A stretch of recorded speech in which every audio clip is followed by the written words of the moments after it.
Esta presentación es el resultado de los conocimientos adquiridos de la materia de fundamentos pedagógicos de la educación basada en competencias. Y vamos a iniciar diciendo qué es el aprendizaje. El aprendizaje es la adquisición de conocimientos, habilidades, destrezas, valores y experiencias que se da mediante un proceso que puede ser continuo, permanente, diverso, disciplinar, continuo e intelectual, lo que va a generar cambio de conductas, de hábitos, prácticas, valores, experiencias y actitudes. Las características relacionadas con el aprendizaje tienen que ver primero con los estilos del aprendizaje, es decir, cómo aprende el alumno basado en sus estrategias de estudio y dependiendo también de sus habilidades interpersonales, es decir, su trabajo en equipo, de habilidad para relacionarse con otras personas. También va a depender mucho de la responsabilidad que él tenga para realizar sus trabajos, que esto tiene que ver con su gusto por el estudio, además con el gusto por ciertas materias por las que tiene preferencia, y también depende de la accesibilidad que va a tener hacia los materiales de estudio. Los alumnos se manejan dentro de un contexto que tiene que ver la situación social, es decir, toda la información que le llega de exterior, la situación económica que generalmente está respaldada por medio de sus padres y por la cuestión cultural, es decir, sus tradiciones, los amigos con los que se relaciona. Esto también tiene que ver con el ambiente escolar. La calidad del aprendizaje tiene que ver básicamente primero no tanto con la cantidad de alumnos que vamos a tener o con la cantidad de información que les vamos a dar, sino esta tiene que ser de calidad mediante contenidos relevantes con profesores que estén capacitados, que estén incentivados para que se dé una buena comprensión escolar dentro de un ámbito limpio, positivo, agradable, y esto lo que nos va a dar es una educación integral donde el alumno va a progresar o va a tener mejor calidad. Los elementos del proceso de aprendizaje tienen que ver con los contenidos, con los docentes, con los alumnos y con las estrategias de aprendizaje, por supuesto. Entre los contenidos vamos a ver que todo nace de la necesidad del entorno, es decir, qué es lo que está requiriendo las empresas o la sociedad en cierto momento, lo que va a generar que se creen perfiles profesionales. Los perfiles profesionales nos van a generar una currículum, es decir, todas las materias que tiene que cursar el alumno para alcanzar las competencias que está pidiendo la necesidad del entorno. Y lo que nos va a llevar a programas de estudio que deben de cumplir, como ya hemos dicho, las competencias que la necesidad y el perfil profesional están demandando. Si hablamos sobre las competencias de los docentes, hay que decir que es necesario que se comprometa con los principios éticos y con la responsabilidad de la profesión, lo que requiere que la toma de conciencia, la construcción de valores y de una identidad moral y cívica. Otra de las competencias es establecer metodologías de trabajo didáctico y las tareas de aprendizaje, lo que tiene que ver con un respeto al curso y metodologías. Capacidad de planificar el proceso, es decir, saber organizar bien el programa. Ofrecer información y explicación comprensible, lo que implica una buena comunicación con los alumnos. Seleccionar y presentar los contenidos disciplinares, es decir, hacer una buena selección diferenciando los contenidos esenciales, necesarios y los recomendables, tomando en consideración las características de los grupos. Investigar sobre las materias que se van a impartir, identificando los materiales idóneos para la generación efectiva de conocimiento.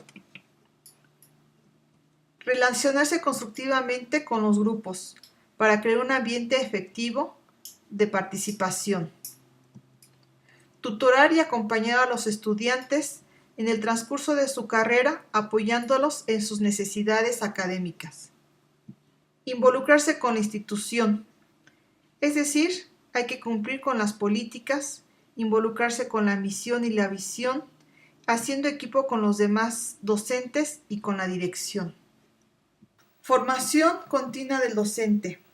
Es decir, se debe de tener una organización en la educación del docente. Es estarse capacitando constantemente, tanto en lo técnico como en lo pedagógico. Manejar las TICs. Enseñar TICs es formar la opinión, el sentido crítico, el pensamiento hipotético y la deducción, las facultades de observación y la investigación, la imaginación, la lectura y el análisis de los textos e imágenes didácticos y las estrategias de comunicación. Ahora veremos los alumnos. Como podemos ver en la imagen, los alumnos es un individuo que tiene facultades físicas y mentales que van relacionadas con sus aptitudes, experiencias, actitudes, conocimientos y habilidades. Y esto a su vez va a estar rodeado tanto de sus saberes, de sus identidades, de su personalidad, de los roles, de los intereses, de la cultura, de los valores. Todo esto en un entorno formativo que tiene mucho que ver con la familia, la sociedad, la cultura, las circunstancias. Hay alumnos que desde muy chicos tienen que empezar a trabajar, ya tanto para ayudar a mantener la familia, para solamente sostener sus estudios o simplemente por paseo, pero hay quien lo logra así. Y la otra pues es también su participación y desarrollo dentro también de este mismo ambiente, con diferentes problemas y necesidades y sobre una movilidad social, es decir, los alumnos quizás tengan que emigrar o permanecer ahí. Dentro de las estrategias, vamos a hablar de diferentes estrategias de aprendizaje o que nos están recomendando las nuevas tendencias. Una es hacer ejercicios, demostraciones y simulaciones situadas, es decir, dentro de un contexto real.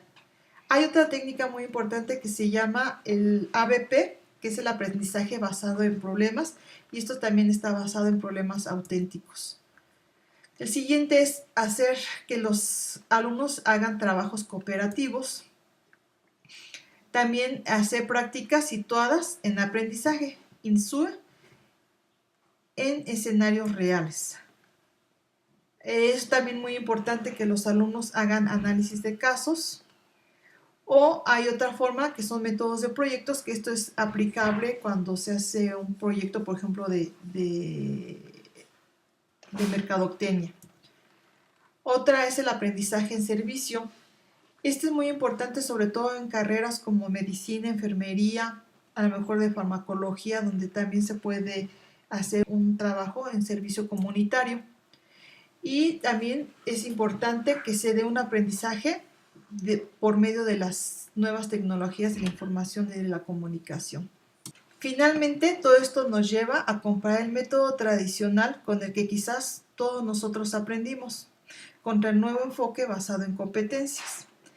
En el modelo tradicional, la principal fuente de información fue la palabra de los maestros o la de los libros. Ahora el alumno tiene que aprender a utilizar todas las nuevas tecnologías que se tienen, ya sea con el internet, con sus mismas computadoras personales, con un ambiente de multimedia, con pizarrones ya hasta inteligentes, donde hay más interacción de los alumnos, incluso no nada más con sus propios compañeros, sino incluso hasta con los de otros países que pudiera ser. Con el método tradicional, los alumnos estaban en una actitud pasiva, ya que no tenían incluso muchas veces ni forma de cómo contradecir al maestro. Todo era a priori. Sin embargo, ahora los alumnos tienen que ser más activos porque cuentan con tanta información que tienen que estar despiertos para poder discernir cuál es la información que realmente es importante y cuál es la que sirve a su formación. Finalmente, con la formación tradicional, había poca o nula relación con el sector empresarial, lo que dificultaba luego su inserción en este campo. Ahora, con las nuevas competencias, es más fácil que el alumno logre llegar a una buena vinculación con la forma empresarial que se necesita. Concluimos que la formación es un compromiso de todos los involucrados en el proceso de enseñanza-aprendizaje. Nosotros como docentes, lejos de perder poder, lejos de perder el papel que nosotros hemos venido desempeñando tradicionalmente, retomamos un rol en donde vamos a conducir al alumno a que pueda obtener sus saberes, el saber hacer, el saber estar, el saber ser.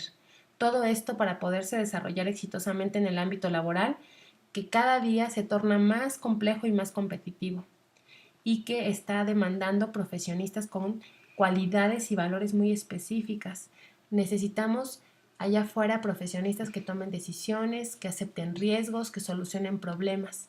Y todo esto trabajando cooperativamente y en conjunto con todo el resto de la organización. Agradecemos su atención a esta presentación. Nos despedimos de ustedes. Aida Ledesma. Carolina Colín. Gracias.